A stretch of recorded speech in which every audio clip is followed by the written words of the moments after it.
एक कहावत है कि इस दुनिया में बिना स्वार्थ कोई आपकी मदद नहीं करता, पर बात अगर 3,800 करोड़ की हो तो मामला थोड़ा गंभीर हो जाता है। अभी सर रतन टाटा हमारे बीच नहीं रहे, ऐसे में उनके साथ रहने वाले शांतनु नायडू की काफी चर्चा है। पर अचानक एक ऐसी बात सामने आई जिसे सुनकर सबके होश उड़ गए और लोग सोचने लगे कि सचमुच ये दुनिया स्वार्थ से भरी पड़ी है। रतन टाटा के निधन के बाद उनके करीबी सहयोगी शांतनु नायडू की चर्चा जोरों पर है, लेकिन अब मामला विवादों में घिरता दिख रहा है और उन पर गंभीर आरोप लगे हैं। आइए जानते हैं ये गंभीर आरोप क्या है। पर उससे पहले अगर आप भी मानते हैं कि सर रतन टाटा एक नेक इंसान थे तो वीडियो को लाइक करके कमेंट बॉक्स में लिखिए कि ईश्वर सर रतन टाटा की आत्मा को शांति दें। इससे पहले कि हम शांतनु नायडू पर लगे उस गंभीर आरोप की बात करें, आपको एक सिरे से बताते हैं ये पूरी कहानी कि कहां से ये शुरू हुई और कैसे एक गंभीर आरोप तक पहुंच गई। ये वीडियो देखकर आपको पता लगेगा कि आप जो पर्दे पर देखते हैं कई बार सच उससे काफी अलग रहता है।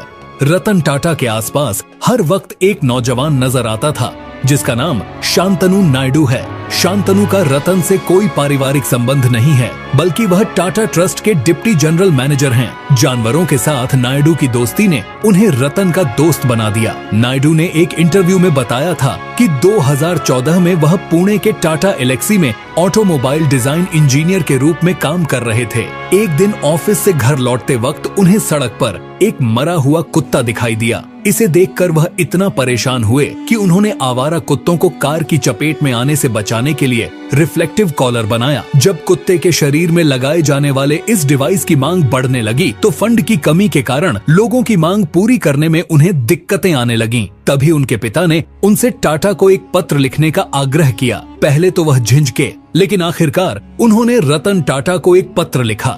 2 महीने बाद नायडू को टाटा से एक पत्र मिला जिसमें शांतनु को निजी रूप से मिलने के लिए कहा गया था। इस मुलाकात में रतन टाटा इतने प्रभावित हुए कि उन्होंने शांतनु के एनजीओ मोटोपॉज को फंड देने का फैसला किया। इसके बाद ही मोटोपॉज ने सिर्फ कुत्ते ही नहीं बल्कि बाघों के लिए भी कॉलर डिवाइस बनाने का फैसला किया। इससे देश भर में जानवरों से जुड़ी घटनाओं में कमी आई। कॉर्नेल यूनिवर्सिटी से MBA की पढ़ाई करने वाले शांतनु नायडू टाटा समूह में काम करने वाले अपने परिवार की 5वीं पीढ़ी हैं। 2018 में अमेरिका से MBA की पढ़ाई कर वापस लौटने के बाद वह टाटा ट्रस्ट में डिप्टी जनरल मैनेजर के रूप में शामिल हो गए। रतन टाटा के सबसे करीबी माने जाने वाले 30 साल के शांतनु नायडू ने एक इंटरव्यू में उनके व्यक्तित्व के कई पहलू साझा किए थे। उन्होंने बताया कि मैं टाटा के साथ डिनर करने गया था। वे खुद कार चलाकर मुझे मुंबई के थाई पवेलियन ले गए थे। डिनर के दौरान मैंने टाटा से कहा, जब मैं ग्रेजुएट हो जाऊंगा तो क्या आप मेरे दीक्षांत समारोह में आएंगे?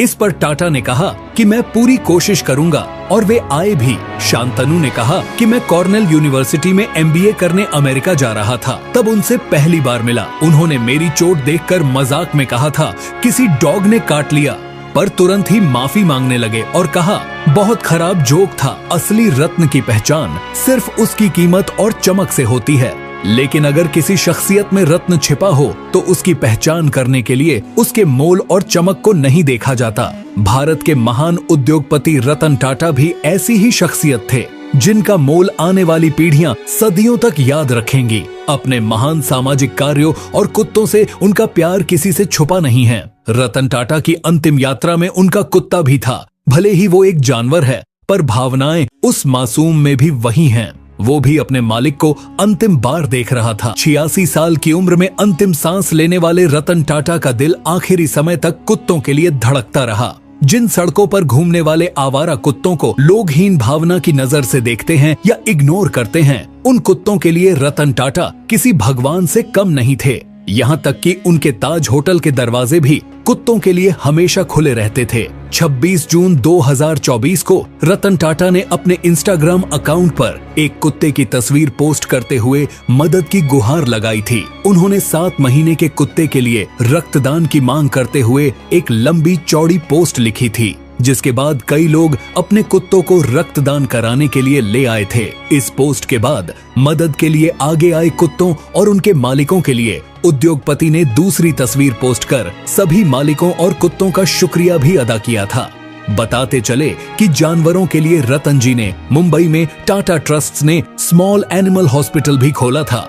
यहाँ देखिए, इस इंस्टाग्राम पोस्ट में रतन टाटा और उनके भाई जिम्मी एक डॉग के साथ तस्वीर खिंचवाते देखे जा सकते हैं। यह तस्वीर आजादी से पहले साल 1945 की है, जिसकी जानकारी खुद रतन टाटा ने दी थी। अपने इंस्टाग्राम पोस्ट के कैप्शन में उन्होंने लिखा, वे खुशी के दिन थे जब हमारे बीच कुछ नहीं आया करता था।